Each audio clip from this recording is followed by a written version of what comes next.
WW 1310 AM in Ottawa. And CJET 1011 FM in Smith Falls and the Valley. Number one for local news in Ottawa and the Valley. This is City News, now on 1011 FM and 1310 AM. It's Wednesday, April 7th. Good morning. I'm Andrew Boyle. Right now in Ottawa and in Smith Falls at 9 degrees, and here's what's making news in Ottawa and the Valley. Premier Doug Ford is set to issue a stay-at-home order trying to control this third wave of the pandemic. The announcement at 2 o'clock this afternoon, the order coming into effect at midnight tonight. With case counts topping 3,000 per day and more than 500 COVID patients in intensive care, Premier Doug Ford's been under pressure to impose tighter restrictions. Sources say the order Ford will announce this afternoon will take effect just after midnight and last for 4 weeks. After scenes of crowds packing shopping malls over the weekend, the order will make it clear that only stores selling essential goods are to remain open. Don Kelly, The Canadian Press, Toronto. Now, this is coming less than a week after moving the entire province into the gray zone. The Renfrew County's top doctor says we are losing this fight with COVID-19. Here's City News reporter Alex Gouge. Renfrew County and District Health Unit Acting Medical Officer of Health, Dr. Robert Cushman, says Renfrew County is seeing numbers not seen at any other point in the pandemic. He explains there are significantly more high-risk contacts per case than ever before, signaling that people are socializing far too much. Dr. Cushman tells me because of that, a stay-at-home order is necessary. And 80% of the time, it goes back to some bad behavior. People doing stuff they shouldn't have been doing. So we need this. Otherwise, we're going to be in big trouble. We need this while we catch up with vaccinations. Yeah, it's province-wide measures have their advantages since when some regions have restrictions that others don't, people will travel. Alex Gouge, City News. City News time, 10:02. We are expecting the latest COVID-19 numbers shortly from the province. And as the rate has been surging, the registration for age groups to get the vaccine is dropping. In hot zones, including 21 Ottawa neighborhoods previously earmarked by the city, those 50 and older can now register for their shot. Everywhere else, it is now 60 and above. Demand is likely greater than supply, so the health minister urges you, when it is your turn to register, do so and get on the COVID vaccine list. Christine Elliott tweeting this morning urging people to sign up when it is their turn. Yesterday, she says over 104,000 doses, that would be a daily record in Ontario, were administered. Elliott says vaccines do remain our best defense in the fight against COVID-19. Now, what about the time frame between doses? The National Vaccine Advisory Committee is going to be providing an update very soon on the interval between that first and second dose. Our Parliament Hill reporter Cormac McSweeney will have more on this story throughout the day on City News. It's 10:03, and now your forecast with meteorologist Jill Taylor. Temperatures well above average for us today, tomorrow, and for Friday, even into the weekend as well. Plenty of sunshine, 19 the high today. Partly cloudy tonight near 6 degrees, and tomorrow up to 21. But we will have a stronger east wind tomorrow. For today, the high, 19. And right now in both Ottawa and Smith Falls, it's 9 degrees. I'm Andrew Boyle. For News Anytime, follow up online at ottawa.citynews.ca. Talk back. Hello. On the Rob Snow Show. The phone lines are open at 613-750-1310. Now, the Rob Snow Show continues. It's coming. Here we go again. State of emergency and an Ontario-wide stay-at-home order coming into effect. What do you think? 750-1310, 750-1310, 613-750-1310. Give me your reaction. We've been talking about it all week, and why do you think we are where we are? That we're even in this position. We're hours away now from going into another month-long lockdown. Okay? How did we end up here that we're going into a third lockdown? And maybe it's not time to play the blame game, but so be it. Let's play a little blame game. Okay? How did we get here? Is it Justin Trudeau's fault? Doug Ford's fault? Health officials? I mean, you're pointing fingers. Where do you need more fingers? You're running out of fingers. Faulty vaccine rollout. Doses in freezers. Doug Ford's been accused of waiting too long to tighten restrictions. His government filled with mixed messages. He was calling last week a shutdown when most people knew it was nothing of the sort. He had people flooding malls, big box stores. And then he said he was upset that people went to malls and big box stores. Well, you're the premier. You are allowing people to go to malls and big box stores. Well, don't be mad at us. If you wanted them shut down, you could have shut them down. Yeah, do we have some audio? Yeah, play that, David. Yeah, go ahead. But a lot of people were going into the malls and doing their little wander around and coming out with no bags. So that tells me they're just out for an evening or a daily jaunt. You can't do that. You know, if you have an essential item that you have to buy, and, you know, I'm sorry, but going to the malls is not essential. What's going essential to the malls is going essential. to buy food, going to buy medicine out of the pharmacies, and getting your vaccines. Well, that wasn't the rule last week. It'll be the rule as of tonight, by the sound of things. Some people point the finger at overzealous, overcautious health officials who think one case of COVID is one too many. Okay, and maybe it is, but we have this scenario now playing out, for example, in Southern Ontario, where a decision by one person never on a ballot, unelected, okay, health official, that's all it takes to close schools in a big city like Toronto. A decision by one person. Okay.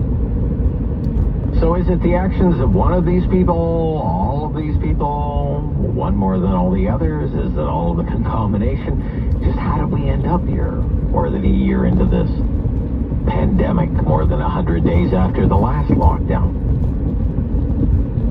More than 100 days into this vaccination program. Why are we here having to do this? Stay-at-home order for another month. And do you think this is going to be the last one? Is this going to be it? Okay, please tell me this is it. Is this going to be it? Is this the last lockdown? If it's the last lockdown that you ever have to go through because of COVID-19, does that make it any easier to accept? Can you accept this? Okay, this will be the last one. And in a month, the vaccine rollout will be hitting critical mass. And look, let's just grin and bear it. We can all enjoy summer. Okay, spring's going to be a bummer. But let's try and salvage summer. Last lockdown. Does that make it any easier to accept that it might actually be really, it might be the last lockdown? 750-1310, 750-1310, 613-750-1310. 103 days. As of tonight, 1 minute past midnight, it will have been 103 days since Boxing Day, since the last stay-at-home order. You know, he was asked to do it. He was asked to do it, Premier Ford. They pleaded with him, right, to do it. Health experts, health officials, and now he's going to do it. And here we go again. I want to know what you think about it. Stay-at-home order that will close. Most non-essential businesses come into effect at midnight. Latest that we have here at City News is from Cynthia Mulligan, who is great at getting scoops out of the Ford government. Ford is going to impose a state of emergency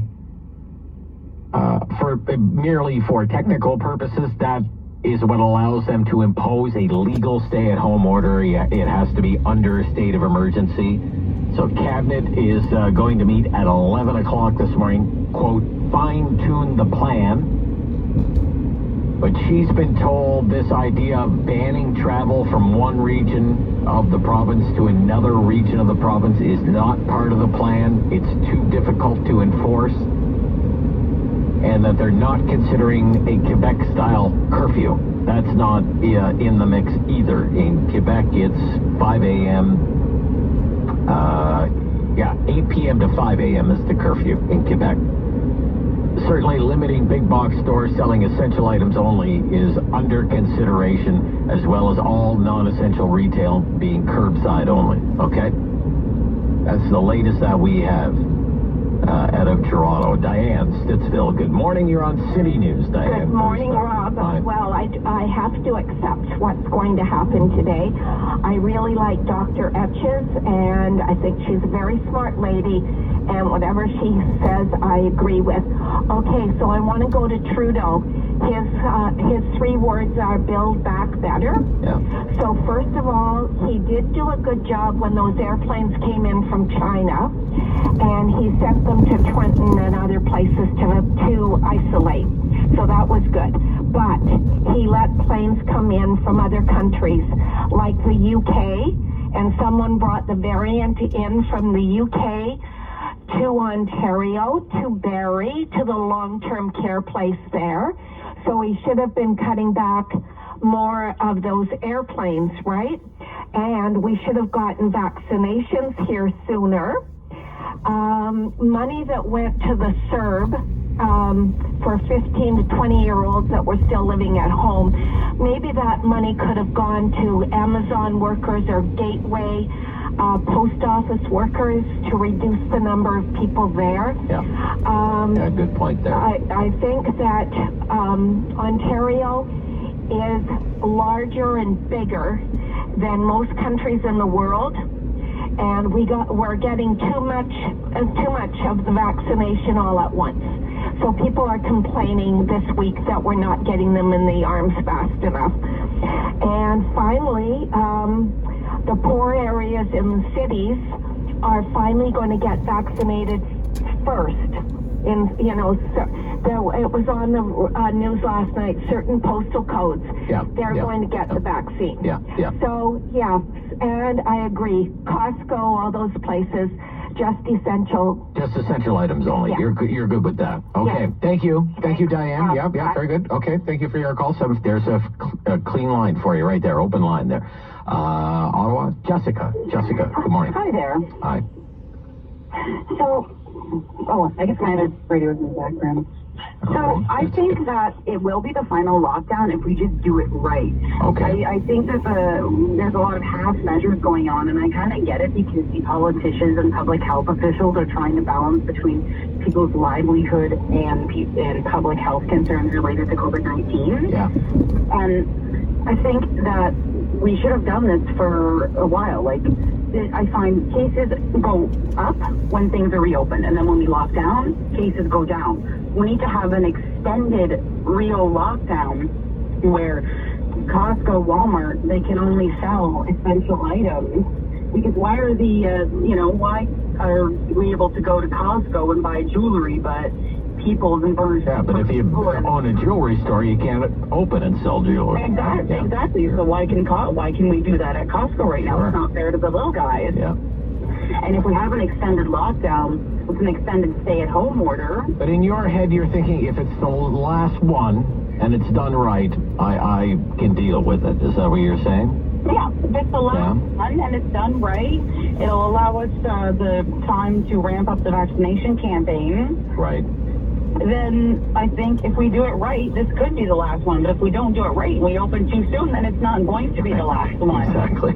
Exactly. I hope they get it right this time, Jessica. And I do think that school teachers essential workers need to be vaccinated. Teachers need to be vaccinated because kids may not have symptoms and they bring it to school, and then that's how it spreads. Plus, it would give a lot of people a lot of peace of mind. A lot of parents would have a lot of peace of mind, I think, knowing that the teacher was vaccinated anyway. Right, because in-person learning is essential for children's mental health. That's why it's important to have teachers vaccinated.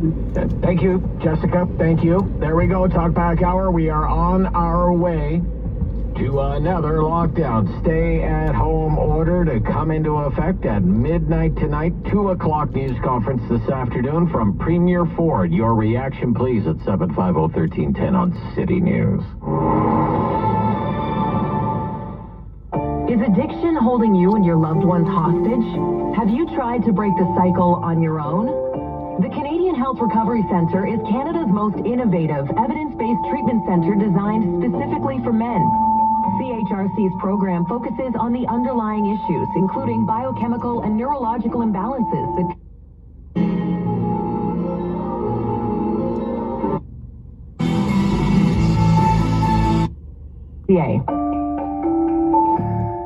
The Ottawa real estate market is not... We're going to go to them. Yeah. And, it doesn't make sense to say, okay, we're going to open businesses, but, you have to stay home. And they're ruining for everybody. Yeah. But here's the question. I mean, why do the malls even have to be open? I mean, I don't want to close small businesses here, but, I mean, we shouldn't be shopping right now for clothes. Yeah, I mean, I think it doesn't make sense to say we're going to close schools, which is what's happening in Toronto and Peel, and then, leave the malls open. I don't think that I don't think there are many people who would agree that that's appropriate sort of approach. Apparently, that's what today, as you know, at 2 o'clock, they're going to issue the stay-at-home order, which would close basically everything but grocery stores as well as pharmacies. However, processing plants, so food processing plants, factories, warehouses, and other so-called essential workplaces, which have been issues, especially not far from where you are in Mississauga with outbreaks, they will continue to operate. I'm not saying let's shut down our food distribution, network, but we got to do something because they're the source of the problem, and yet we're all sacrificing for an area that could be, that could be a source of a problem still being open. Yeah, and that's why we need to, get creative and bring the vaccine to these workplaces. Yeah. Perhaps, and if we know that Canada Post is still open, we, bring a vaccination clinic to the workplace so that they can get vaccinated, before or after their shift. There's like thousands of people working there, so we've got a place where we can vaccinate lots of people. Are you approve of the stay-at-home for the next month? I think so. With these new variants, we really have very little margin for error. As we saw, it would just seem like yesterday we were at 1,000 cases a day, and suddenly we're at 3,000 cases a day. Yeah. And if without a stay-at-home order, it's going to be just a week or two before we're at like 6,000 cases a day. So wow. Well, we're 3,215 reported just in the last 20 minutes here in the province. It was in the twos, 48 hours ago. So your point is made right there. Thank you, Jeff. Appreciate your expertise and your insights this morning. Okay, you're very welcome. Take care. You too. Jeff Kwong, Associate Director, Center for Vaccine Preventable Diseases at the Dalla School of Public Health in Toronto. All right, we're going to step aside a bit and mix it up a bit. Tokyo Olympics and COVID, with the changes that we're now facing, how is that going to be affected? Some people are saying it's just time to shut them down as well. I'll tell you what one Olympian had to say that makes a very good point as well. That's coming up next. News Talk 580 CFRA. This is News Talk 580 CFRA. Ottawa's home for breaking news. We have a shot at breaking temperature records tomorrow and Friday, and today looks great as well. Sunshine, a high of 18. Clear overnight, a low of +5. Sunny and 22 on Thursday. More sunshine Friday with a high of 23. Need a battery boost? CAA members can get their battery tested, replaced, and recycled in their very own driveway or underground parking. Join CAA today at getcaa.ca. From the CTV Weather Center, I'm Chris Holsky. As an entrepreneur, I always have to be ready. Ready to invest in our online presence. Ready to increase our cash flow. Ready to adapt to our new reality. The BDC Small Business Loan is here to help you be ready for what's ahead. Get up to $100,000 with affordable terms and no application fees. It's quick, easy, and 100% online. Apply now at bdc.ca/online loan. BDC. Financing, advising, smart. During these difficult times, we understand how important it is to stay healthy and safe. With so many of us confined to our homes and not being able to work, we feel the financial burden more than ever. Many folks lost their jobs and businesses. Others were furloughed and some are working from home at reduced pay. Keeping up with your bills is not easy under these circumstances. If you have credit card debt and cannot keep up with your monthly payments, we at Debt Fix Pros are here to help. Give us a call to see how we can reduce your interest rates and lower your monthly payments. Protect your credit and let us help you find a solution that fits your needs. We, your friends at Debt Fix Pros, are here to help. Let us take care of your credit card debt so you can focus on what is really important. Call for a free phone consultation at 1-800-607-1243. That's 1-800-607-1243. 1-800-607-1243. United we stand. 1-800-607-1243. Hi everyone, I'm Joe Princiota, the owner and operator of Orchard View by the Mississippi in Almont. Our family has been taking care of our beloved seniors for over 20 years now, and I have to say it's been one of the most rewarding businesses I've ever been part of. Over the next several months, I'll be reflecting on stories about residents that have lived in Orchard View over the past 20 years. For example, Reverend Duquette lived with us for over 10 years. I remember the line he gave me when I asked him if he wanted to move in with us. He said, in a very serious voice, along with a gentle smile, "Joe, I think I'm old enough to make my own decisions." He ended up being an amazing friend and held service every Sunday for us. All our residents absolutely loved him. To me, Orchard View is more than a retirement home. It's all about family, love, and respect. Why don't you come and see for yourself? Plan your visit at orchardviewmississippi.ca or call 963-5000. That's 963-5000. Orchard View by the Mississippi, where retirement living blossoms. Having chimney, brick, or parging concerns? Call Canadian Masonry Services. Are your bricks turning white or cracking? Call Canadian Masonry Services. With 51 years of experience, their seasoned professionals are equipped to handle all your masonry needs, because giving you peace of mind is what they do. And at Canadian Masonry Services, no deposit is required. Canadian Masonry Services, restoring yesterday's work to today's standard. To book your free estimate, go to CanadianMasonryServices.com. Everyone is trying to forget 2020, and Barhaven Ford gets it. That's why they're clearing out all 2020 Escape models. A ton of rebates and low interest rates on demos, too. Barhaven Ford is always insisting that I mention that they have amazing discounts. Well, of course they do. They always do. Still, you gotta mention this. Don't forget that. Book a test drive for a chance to win a 2-week RV rental, which will definitely come in handy this summer. All of this at my favorite dealership, Barhaven Ford. Barhaven Ford. Half of all men over 40 have some form of erectile dysfunction. Peak Health Ontario can give you hope again, using the best technology in the country treating the root cause of erectile dysfunction. Pulse Acoustic Wave Therapy. This safe 20-minute medical treatment breaks up blockages and repairs blood vessels. Get premier service and see results from Peak Health Ontario. Call 613-703-5599. That's 613-703-5599. Or visit peakhealthontario.com. That's PEAKHealthOntario.com. iHeartRadio. Pure access to the biggest artists, podcasts, and so much more. Watch for exclusive interviews on the iHeartRadio CA YouTube channel whenever you want them. Stay connected 24/7. Download the free iHeartRadio app today. I'm singing that song, I'm singing that Chevrolet. Take Axie, so keen, that vibe. This is Ottawa at Work with Leslie Roberts on News Talk 580 CFRA. Share your opinion now. Text us at 580-580. Please include your name and where you're texting from. Well, as we get set for the stay-at-home order, will take us into a whole new level of lockdown. As of 2 o'clock, the announcement is expected. The torch relay for the Tokyo Olympic Games on the other side of the world officially kicking off.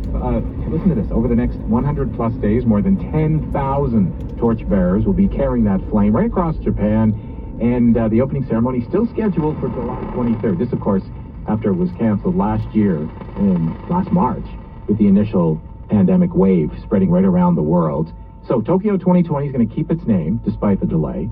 We can tell you that while Japan has fared much better than most nations throughout the course of the pandemic, things are changing fast there. As of Friday, the country has had fewer than 10,000 COVID-related deaths. However, just like us, there's a recent uptick in cases, and add to it a sluggish vaccine rollout ranks worst in the developed world. You thought it was bad here, it's worse there in Japan, leading many to question the value of hosting the games now. A new poll shows that 80% of Japanese citizens say they want the games postponed again or canceled altogether? Should they be? Are they putting money above everything else here? Because there's a lot at stake.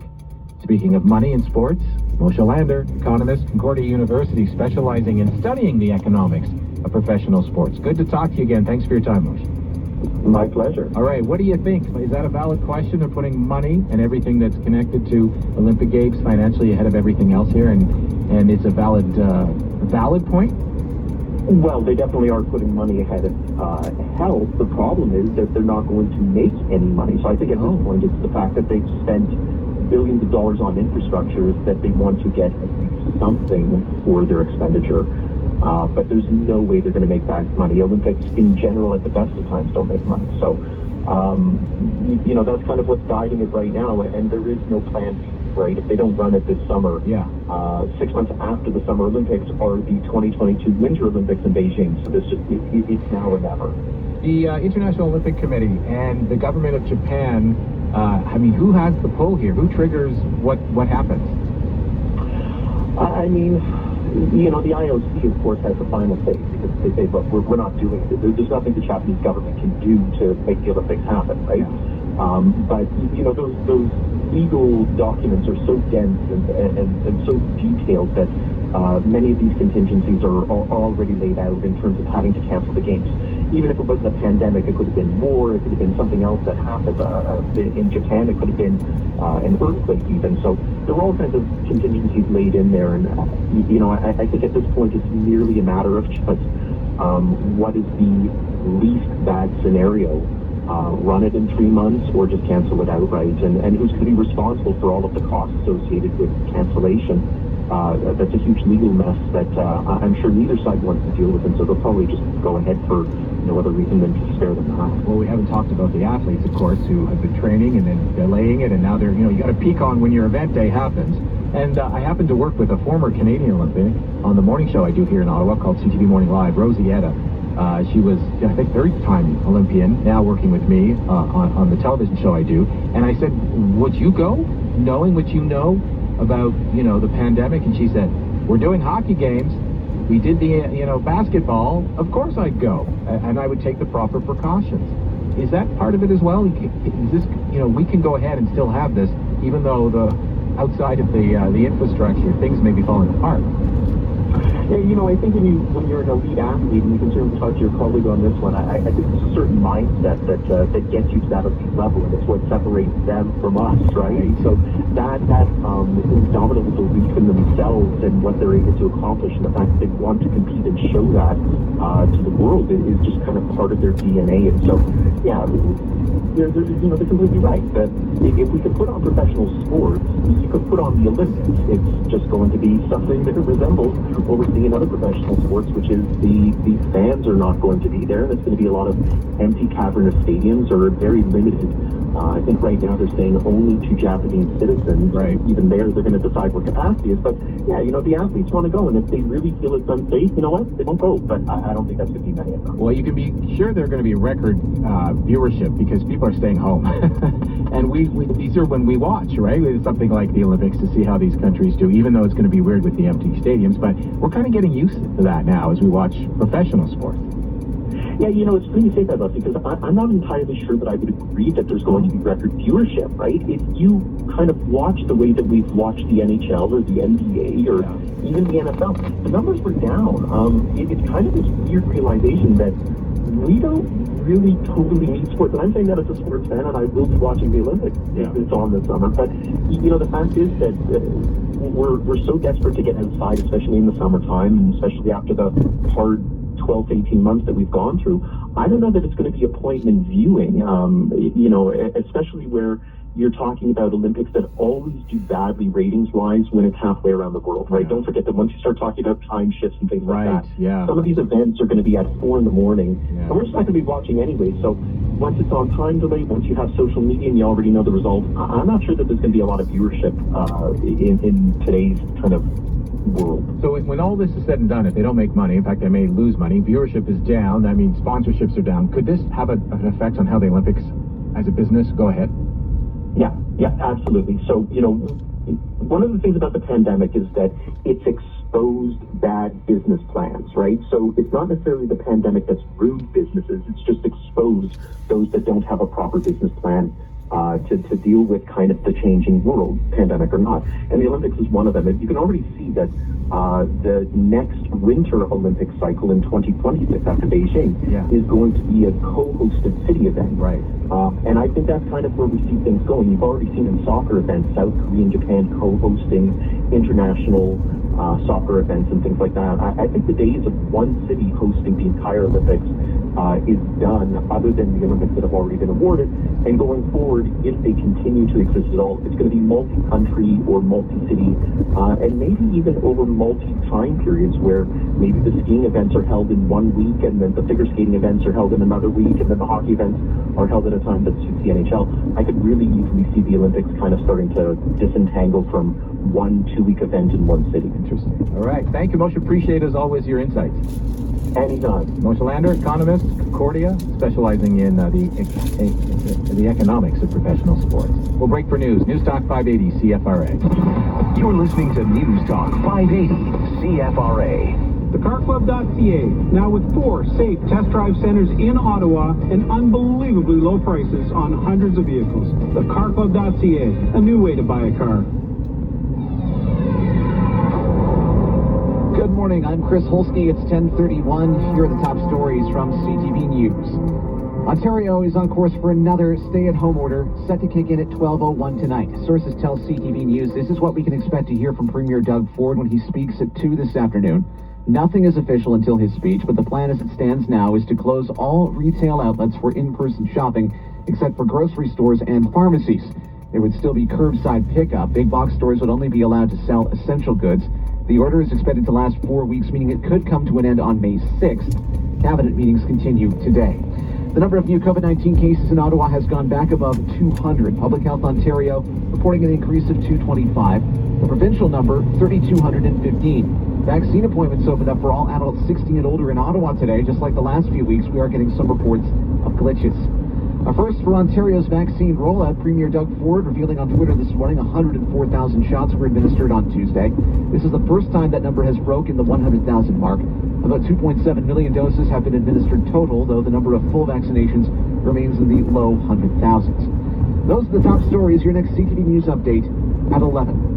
From the CTV Weather Center, sunshine today, a high of 18 degrees, clear tonight, down to a low of +5, sunny and 22 on Thursday. Right now, 12. And now you're up to date. From the CTV Newsroom, I'm Chris Holsky.